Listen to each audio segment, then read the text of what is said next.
Assalamualaikum warahmatullahi wabarakatuh.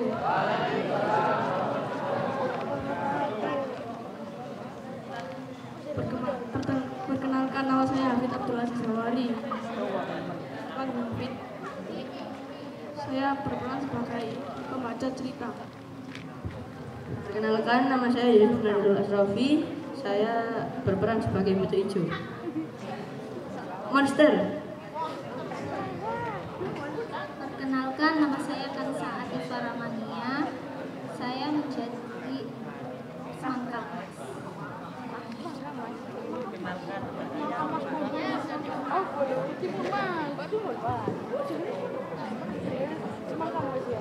Perkenalkan, nama saya Fahira Nalfa Azhara. Saya berperan sebagai Mbak Rini, ibu dari semangka. Aldisa, jadi pula Mbak Rini yang bekerja sebagai pencari kayu. Mbak Rini merasa kesepian dan menginginkan seorang anak. Suatu hari, Mbak Siti mencari kayu. Saat hendak pulang ke rumah, Mbak Rini bertemu monster yang bernama Hei wanita tua, gimana anakmu? Ampun raksasa, sebenarnya selama ini saya hidup sendiri dan tidak mempunyai anak.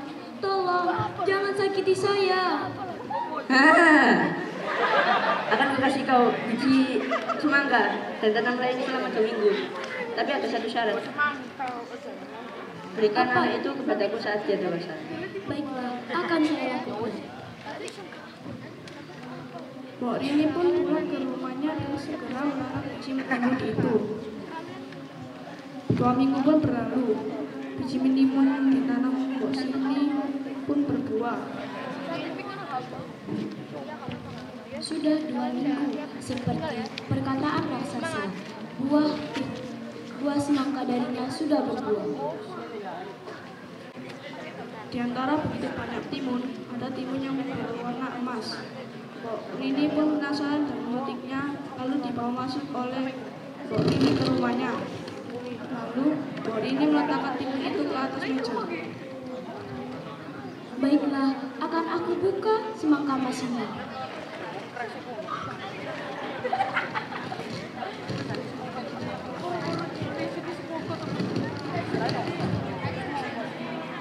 Wah, isinya seorang bayi perempuan. Dia sangat cantik. Akan aku beri nama semangka emas. 6 tahun pun berlalu. Timun emas menjadi anak yang cantik dan ceria. Pagi hari ini, timun emas sedang bermain bersama Mbak Rini. Timun, Mas. Semangka Mas, di mana kamu? Tiba-tiba Buto Ijo pun datang untuk menagih janji Mbak Rini.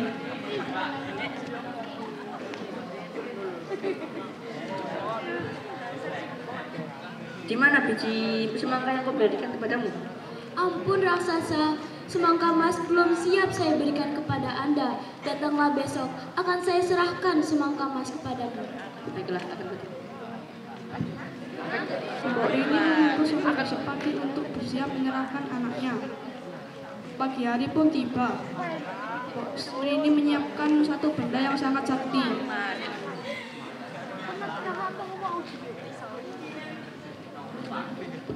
Semangka emas, bawalah ini sebagai penjaga untukmu. Bila nanti kamu dikejar oleh raksasa, lemparkan saja ini. Baiklah, Tiba-tiba raksasa datang dan Mbak Rini menyuruh semangka emas untuk berlari ke hutan. Monster tahu bahwa ia dibohongi. Ia sangat marah dan segera berlari ke semangka emas. hei kau monster, kau tidak akan bisa mengejarku.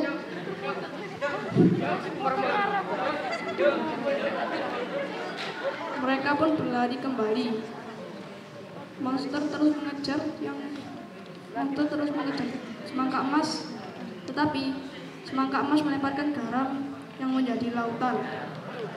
Sebelum raksasa menyelamatkan diri, semangka emas melemparkan terasi yang berubah menjadi lautan lava yang sangat panas.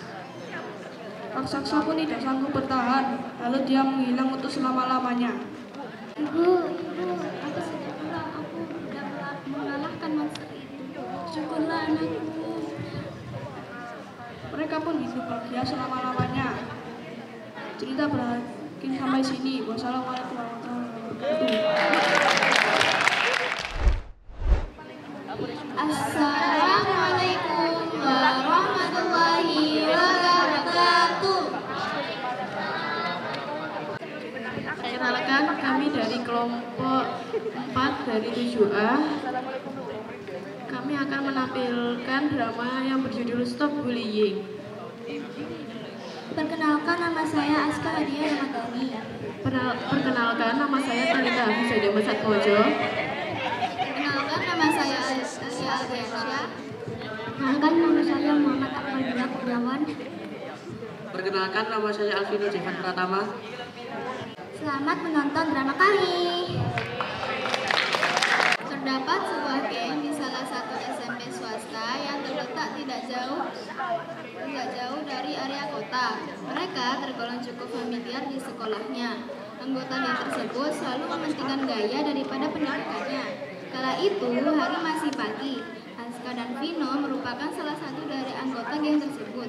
Mereka tiba-tiba datang dengan raut wajah yang penuh kekesalan.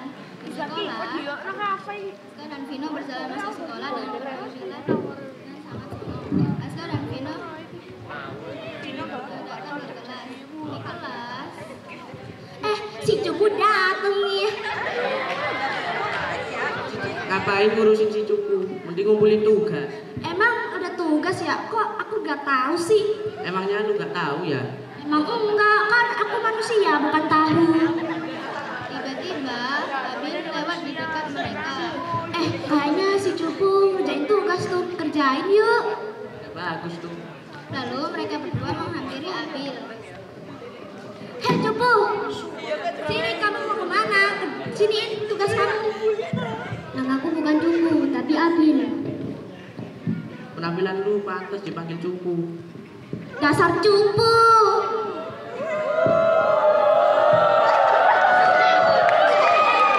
Udah pendek. Tahu tuh, dan caper ke guru lagi. Emangnya aku dapat ke guru kayak gimana? Kayak capernya tuh kayak kamu sok pintar dan belajar. Makanya guru-guru pada perhatikan kamu. Itu yang namanya bertutur guru.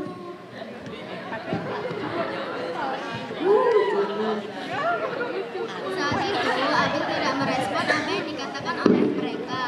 Pada keesokan harinya,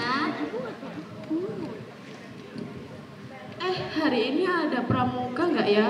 Apa aku tanya si Abil aja ya? Siapa tahu dia ingat. lalu Talita berjumpa dengan Abil. Abil, Kenapa Talita? hari ini ada pramuka kan? Ada kok. Abil, kenapa wajahmu kelihatan sedih? Kamu habis nangis ya?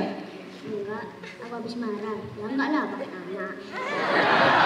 Kenapa Bil? Kok habis nangis?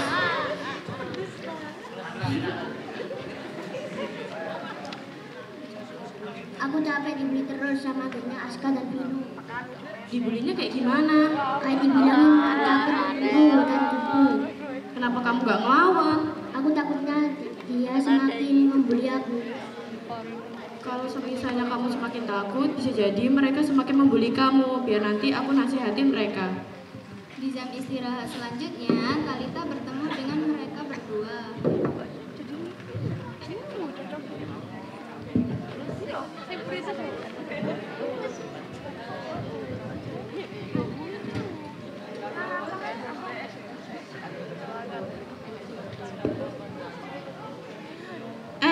Vino, Aska, aku mau ngomong sama kalian. Ngomong apaan? Selama ini kalian bully si Abil ya? Iya, emang kenapa? Perbuatan kalian itu sudah melewati batas. Ya emang masalahnya apa? Perbuatan kalian itu termasuk tindakan bullying. Emang kalian mau masuk ruang BK? Ya enggak sih. Kalau nggak mau, cepet sana minta maaf sama si Abil. Iya. Dasar bawel. Lalu mereka berdua ke kelas Abil untuk meminta maaf.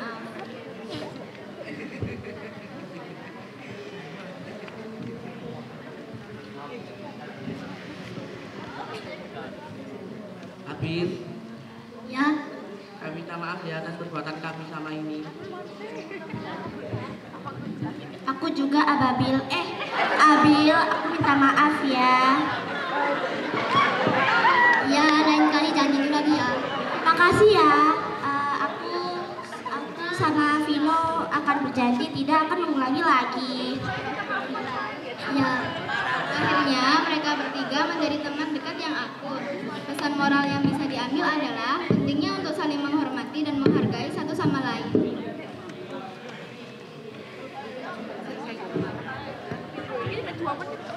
Sekian dari drama kita. Wassalamualaikum warahmatullahi wabarakatuh. Assalamualaikum warahmatullahi wabarakatuh.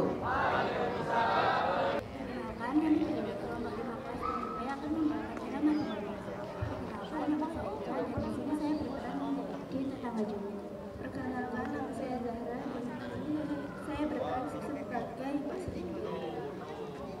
Perkenalkan, nama saya Mutia dan di sini saya berperan sebagai tetangga Juli dan Yunus. Perkenalkan, nama saya Raka dan saya berperan menjadi raksasa. Nama saya Teh Sidik Karamanis Promo, saya berperan menjadi Kiai. Cerita tentang Timun Mas dan raksasa. Pada zaman dahulu, hiduplah wanita tua sebatang kara bernama Mbok Srintil. Dia sangat menginginkan seorang putri. Suatu hari, Mbok Srintil terlahir ketika sedang mencari angkatan. Dia pun beristirahat di sebuah batang pohon yang tumbang. Namun tiba-tiba datanglah seorang raksasa yang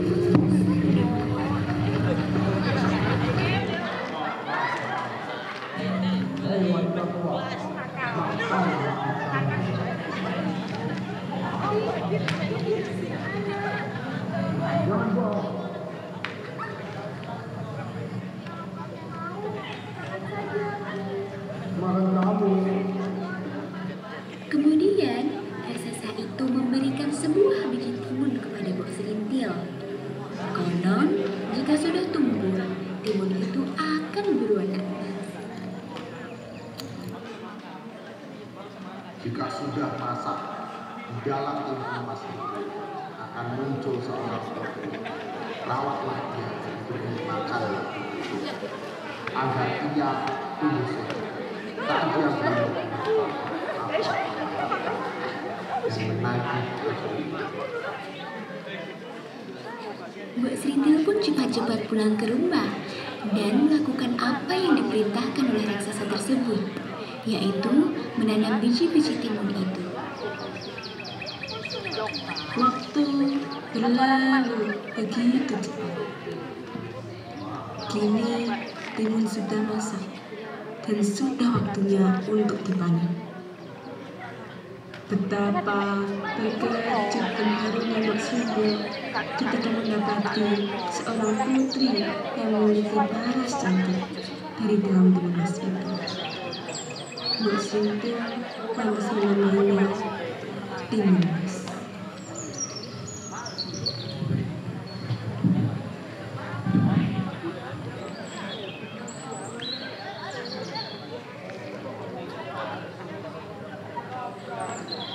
Hei Mbok Srintil, dari mana kamu mendapatkan anak itu?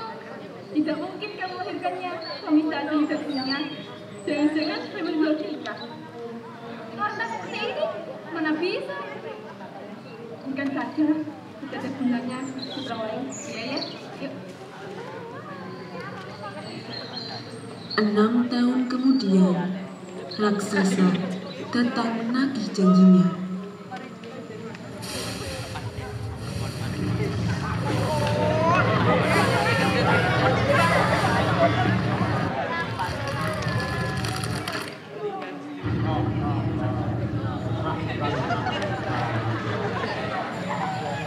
Sendiri, beri aku waktu 2 tahun. 2 tahun agar semakin lezat santapan. Benar kan? Baiklah, 2 tahun. Kalau tidak akan kumakan kalian berdua. Jangan. Mbok Srintil sangat bingung memikirkan nasib putrinya hingga dalam Seorang pertapa menyuruhnya untuk pergi ke atas gunung. Selintil akhirnya pergi mengikuti kata pertapa itu.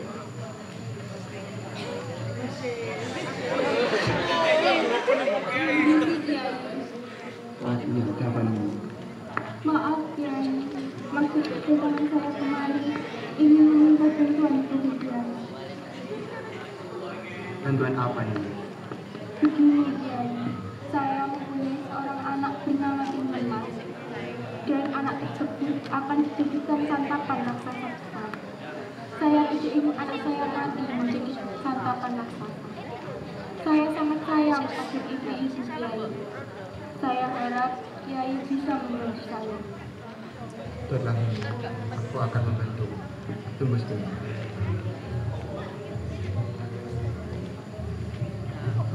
Berikan ini kepada anakmu. Bungkusan ini berisi biji jarum, terasi, dan garam. Suruh anakmu untuk menaburkan bungkusan itu kepada raksasa. Jika raksasa itu mengejarnya. Iya, terima kasih Kiai. Kalau begitu saya pamit. Baik, hati-hati.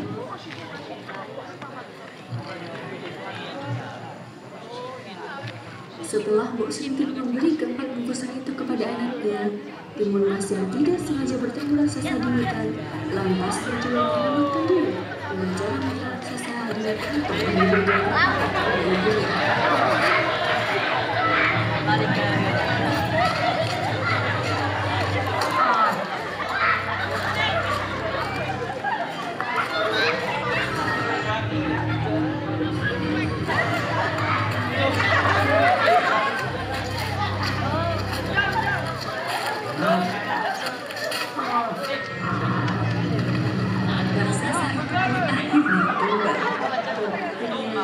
mereka hidup berdua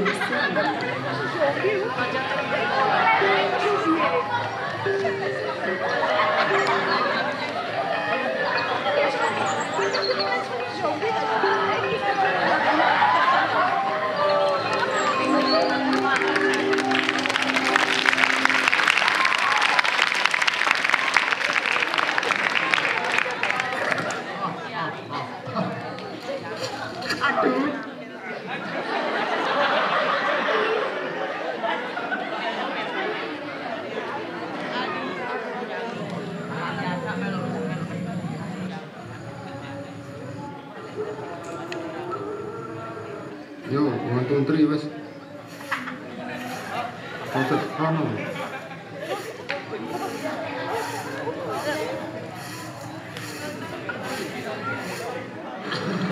Ya.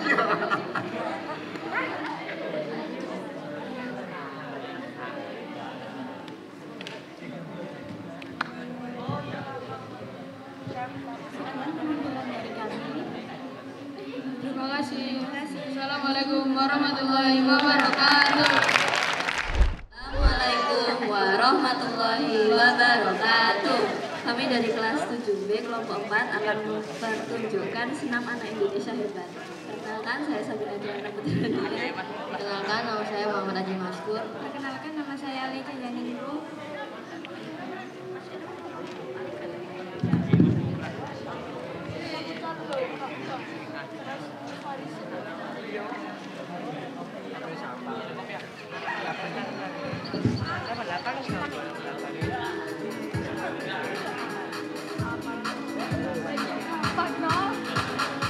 Mentari pagiku siapkan diri, menyongsong hari untuk menggapai mimpi, melangkah maju dengan semangat baru. Semua asa tinggi dan cita-cita serahkan padamu yang kuasa, melangkah maju dengan semangat baru. Ku angkat tanganku, terus melangkah maju. Ku raih mimpiku dengan semangat baru. Gerakan dadaku, semangat berterus maju. Ku raih mimpiku dengan semangat baru.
Pada zaman dahulu, hiduplah 3 ekor babi kecil bersama ibu mereka di sebuah rumah kecil. Tiba saatnya bagi mereka untuk meninggalkan rumah dan belajar hidup mandiri. Ibu mereka memanggil memanggil ketiga babi kecil. Anak-anakku sayang, sekarang kalian harus pergi menjelajah dunia. Pergilah dan mulai hidup baru kalian sendiri. Tapi jangan lupa, apapun yang kalian lakukan di dunia ini, selalu lakukan yang terbaik. Inilah satu-satunya cara terbaik agar bertahan hidup. Dengan sedih bercampur gembira, tiga babi kecil berpamitan dengan ibu mereka dan pergi. Setelah beberapa saat, mereka menemukan sepetak tanah tempat mereka bisa membangun rumah.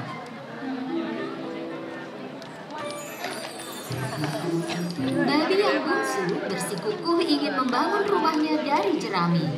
Pikirnya itulah cara termudah dan tercepat untuk membangun rumah.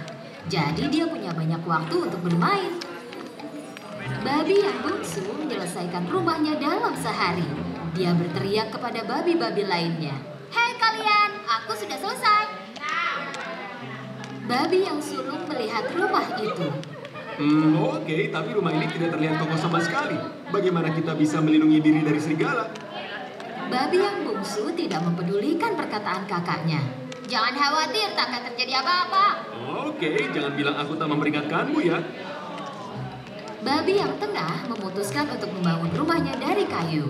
Dari ranting-ranting yang dia kumpulkan di hutan, dia memutuskan untuk membangun rumah kecil. Rumahnya selesai dalam 3 hari. Rumah ini sedikit lebih kokoh daripada rumah yang terbuat dari jerami. Babi yang sulung berjalan mendekati babi yang tengah. Adikku sayang, pekerjaanmu bagus sekali, tapi ini tidak terlihat aman. Apa rumah ini akan melindungi kita dari serigala? Babi yang tengah menjawab, "Jangan khawatir, rumah ini sangat aman." Oke, jangan bilang aku tak memperingatkanmu ya. Ketika 2 babi kecil lain bersenang-senang di rumah baru mereka, babi yang sulung masih terus bekerja. Karena dia membangun rumahnya dari batu bata dan batu. Babi lainnya berpikir kalau usahanya itu sia-sia. Mereka hanya bermain dan bersantai.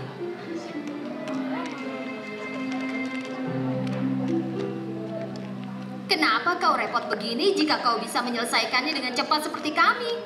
Takut sekali dia. Babi yang sulung tidak peduli. Dia bekerja seminggu penuh dan berhasil menyelesaikan rumahnya yang terbuat dari batu bata dan batu.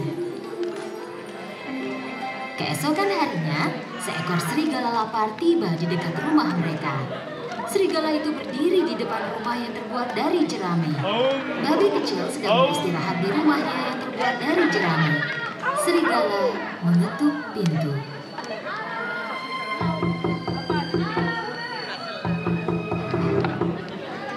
Buka pintunya dan biarkan aku masuk. Jika tidak, aku akan meniup rumahmu dan menghancurkannya. "Kau tak bisa menyentuhku, rumahku cukup kokoh." Dan serigala pun menarik nafas dan meniup rumah jerami dan menghancurkannya. Untungnya babi kecil berhasil kabur dan melarikan diri ke rumah kakaknya yang terbuat dari ranting kayu. Babi itu mengetuk pintunya. Ketika babi yang tengah membuka pintu, babi yang bungsu langsung masuk ke dalam. "Cepat, tutup pintunya, serigala bisa masuk ke sini." Jangan khawatir, dia tak akan bisa melakukan apapun pada rumah ini. Tak lama kemudian, serigala datang ke rumah kayu babi kedua dan berteriak, "Buka pintunya dan biarkan aku masuk.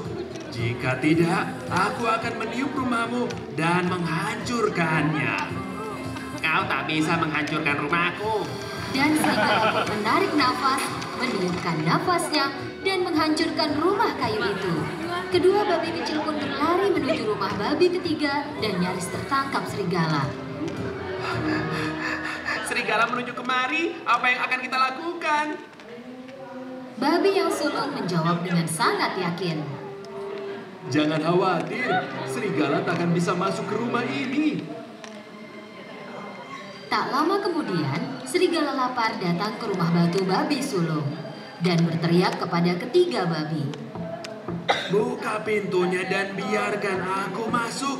Jika tidak, aku akan meniup rumahmu dan menghancurkannya." "Sebaiknya kau menyerah, serigala jahat. Kau tak akan bisa masuk ke rumah ini." Serigala menjadi sangat marah. Dia menarik nafas dan menghembuskannya. Tak terjadi apa-apa. Dia tak bisa menghancurkan rumah batu itu. Serigala mencoba terus, tetapi tak bisa menggerakkan satu batu pun. Akhirnya, karena kelelahan, serigala memutuskan cara lain untuk masuk. Dia melihat cerobong asap di atap dan mulai memanjat. Menyadari serigala sedang memanjat atap dan turun dari cerobong, babi segera mendapatkan tepat di bawah cerobong asap itu dan menaruh sepanci besar air di atas kayu. Serigala tak bisa memanjat keluar dari cerobong dan jatuh ke bawah. Masuk tepat ke dalam air mendidih di dalam panci. Tolong, aku terbakar. Selamatkan aku. Tolong. Akhirnya, setelah terbebas dari serigala, para babi kecil saling berpelukan dengan sukacita. Besoknya, 3 babi kecil mengunjungi rumah ibu mereka untuk menceritakan semuanya. Babi yang bungsu duduk di samping ibu mereka. Kau benar, Bu. Apapun yang kita lakukan di dunia ini, kita harus melakukan yang terbaik. Jika kau sungguh-sungguh, pasti akan berhasil. Sejak saat itu, kedua babi itu tidak pernah malas lagi. Mereka bekerja keras seperti kakak mereka dan hidup bahagia dan aman. Wassalamualaikum warahmatullahi wabarakatuh.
Yuk Mir, kas nyelot ae. Temokno musuhe. Awas mburimu. Ora usah panik, aku siap. Wah, asis maneh. Kok ora pernah MVP? Iso terus mabar karo aku pancen itu. Kowe ora isi wae main HP. Saka iso nganti sore ndelok layar wae. Ger aku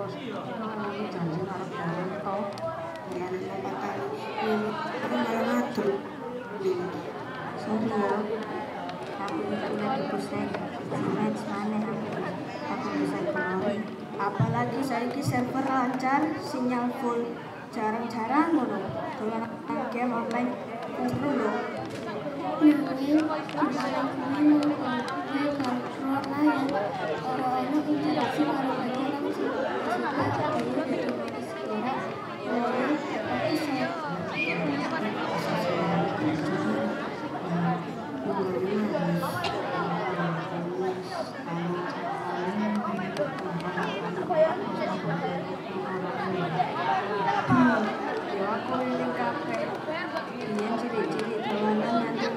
Tapi saiki angel golek wong sing bermain. Iya, lancar seneng. Main dolanan HP, game online bisa nek kapan wae. Dolanan golek pinter. Salah, awakmu yang pancet dolanan tapi awakmu dolanan. Kapan maneh? Selamat kompak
apa yang terjadi kemudian? Raja Prambanan di sana menjadi perusaha.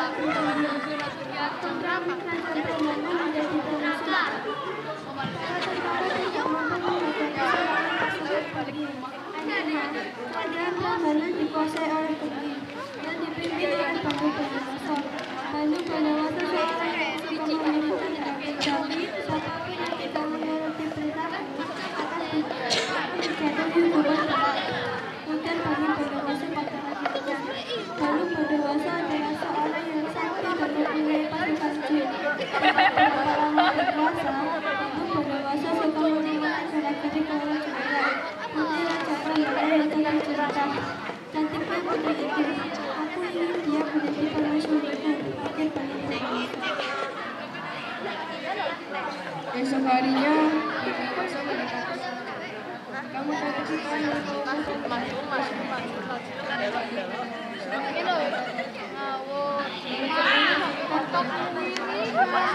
Laki ini lancang sekali aku langsung menjadi permaisurinya. Hujan lebat seperti batu. Apa yang harus aku lakukan? Sedang menjadi kebingungan. Pikirannya berputar-putar. Jika ia terlalu maka Bondowoso akan marah besar dan membahayakan keluarganya serta rakyat Untuk mengiyakannya pun tidak mungkin karena Roro Jonggrang memang tidak suka dengan Bandung Bondowoso. Bagaimana Roro Jonggrang melakukan Bondowoso? Akhirnya Roro Jonggrang mendapatkan ide. Saya bersedia menjadi istri tuan, tetapi ada syaratnya. Apa syaratnya? Ingin ada yang berdoa atau istrinya yang hebat? Bukan itu tuanku, kata Roro Jonggrang. Saya minta dibuatkan janji, jumlahnya harus 1.000 buah. 1.000 buah, teriak Bondowoso. Ya, dan janji itu harus selesai dalam waktu semalam. Bandung Bondowoso menatap Roro Jonggrang. Bibirnya bergetar menahan amarah. Sejak saat itu, Bandung Bondowoso berpikir bagaimana caranya membuat janji.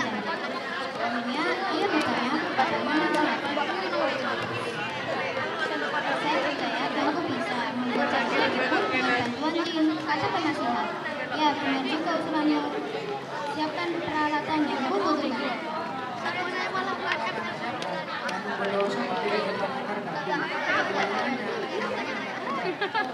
Pasukan jin, bantulah aku. Teriaknya dengan suara menggelegar. Saat pasukan jin sudah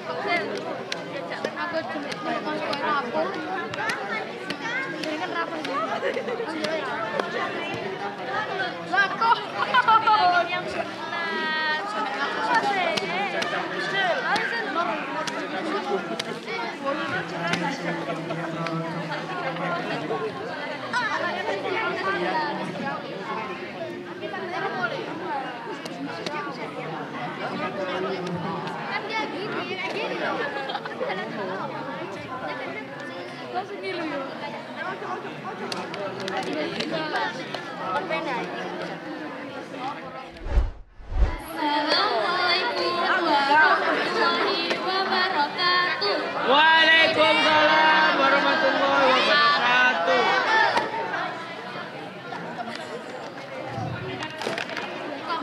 Kami dari kelompok 27A yang beranggotakan Vino Adelardo Kurniawan Cismanda berperan sebagai Buta Ijo. Ibu Fadila yang berperan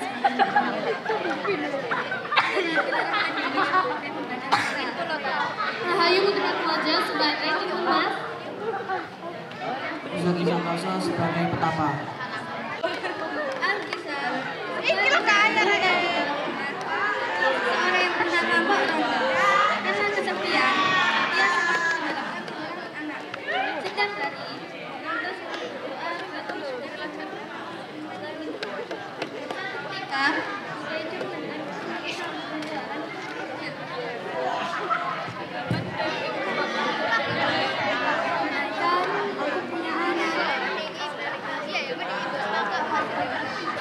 Hei wanita tua, apakah kau bersungguh-sungguh ingin mempunyai anak? Aku bisa mengabulkan permintaanmu dengan mudah, tapi dengan satu syarat. Apakah kau bersedia? ya, aku bersedia.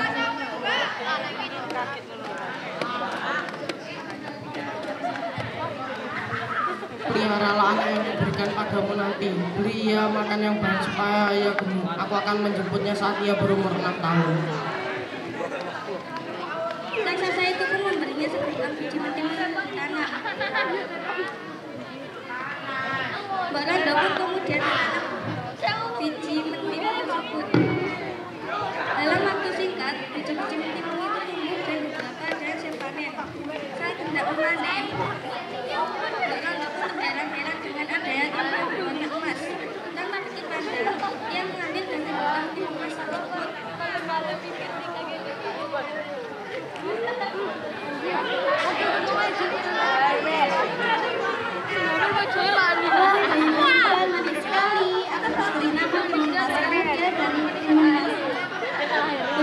Meskipun saya timun mas berusia 6 tahun, tetapi buku itu yang tidak menghapuskan diri kepada Marando.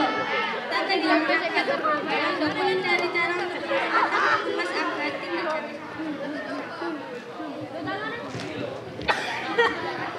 Hei wanita tua, aku kemarin untuk menagih janjiku. Sabar, aku akan memberikannya padamu. Apakah kau mau? Tapi apakah kau mau untuk beli mas begitu kecil dan kurus? Kurasa ia belum cukup besar untuk kau makan. Ia sedang pergi, percayalah padaku, kemari 2 tahun lagi. Jamin dia akan kembali. Setelah Mbak Tejo pergi, Ronda mencari akal supaya Timun bisa melarikan diri. Hingga suatu malam, Mbak Ronda bermimpi bertemu dengan petaka di gunung.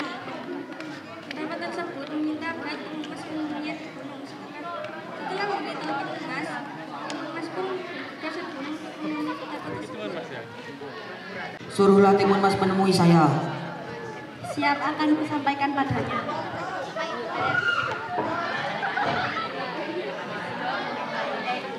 Hati-hati Timun Mas. Baik Bu, Timun Mas pamit dulu ya.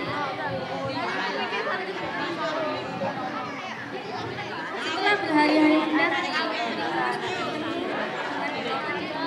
kemudian sang petaka melihat sampai yang boleh dibuka jika Timun Mas berbuka dan berbahaya. Timun Mas, ini kakek mempunyai 4 karung benda untuk menyelamatkanmu dari raksasa jahat itu. Terima kasih kakek, Timun Mas pergi dulu. 2 tahun berlalu dan Buto Ijo pun datang menemui Mbak Ronda dengan suara yang menggugah. Dan memiliki pandang, Timun Mas pun mengeluarkan biji ajaib yang diberikan kepadanya. Biji pertama, vitamin Timun dilemparkan biji tersebut menjadi ladang timun yang buahnya sangat lebat sehingga menghambat Buto Ijo. Namun Buto Ijo berhasil melewatinya dan tetap marah. Bungkusan kedua meminta Timun Mas yang berupa jarum, kemudian jarum tersebut berubah menjadi pohon yang tinggi, pohon bambu yang tinggi dan juga lebat, sehingga Buto Ijo harus berusaha terus mendekatinya. Buto Ijo pun berhasil melewatinya dan Timun Mas melemparkan bungkusan ketiga yang berisi garam. Garam tersebut berubah menjadi lautan yang sangat luas. Dengan timunnya yang besar, ia berenang dan berhasil melewatinya. Terhasil, bungkusan terakhir pun dilemparkan yang berupa terasi. Terasi tersebut berubah menjadi lautan lumpur yang panas dan mendidih. Buto Ijo yang berlari kencang tidak bisa menghentikan langkahnya dan terperosok ke dalam lautan lumpur. Semakin bergerak, semakinlah Buto Ijo tenggelam ke dalam lautan lumpur yang panas tersebut. Timun Mas menghentikan langkahnya. Ia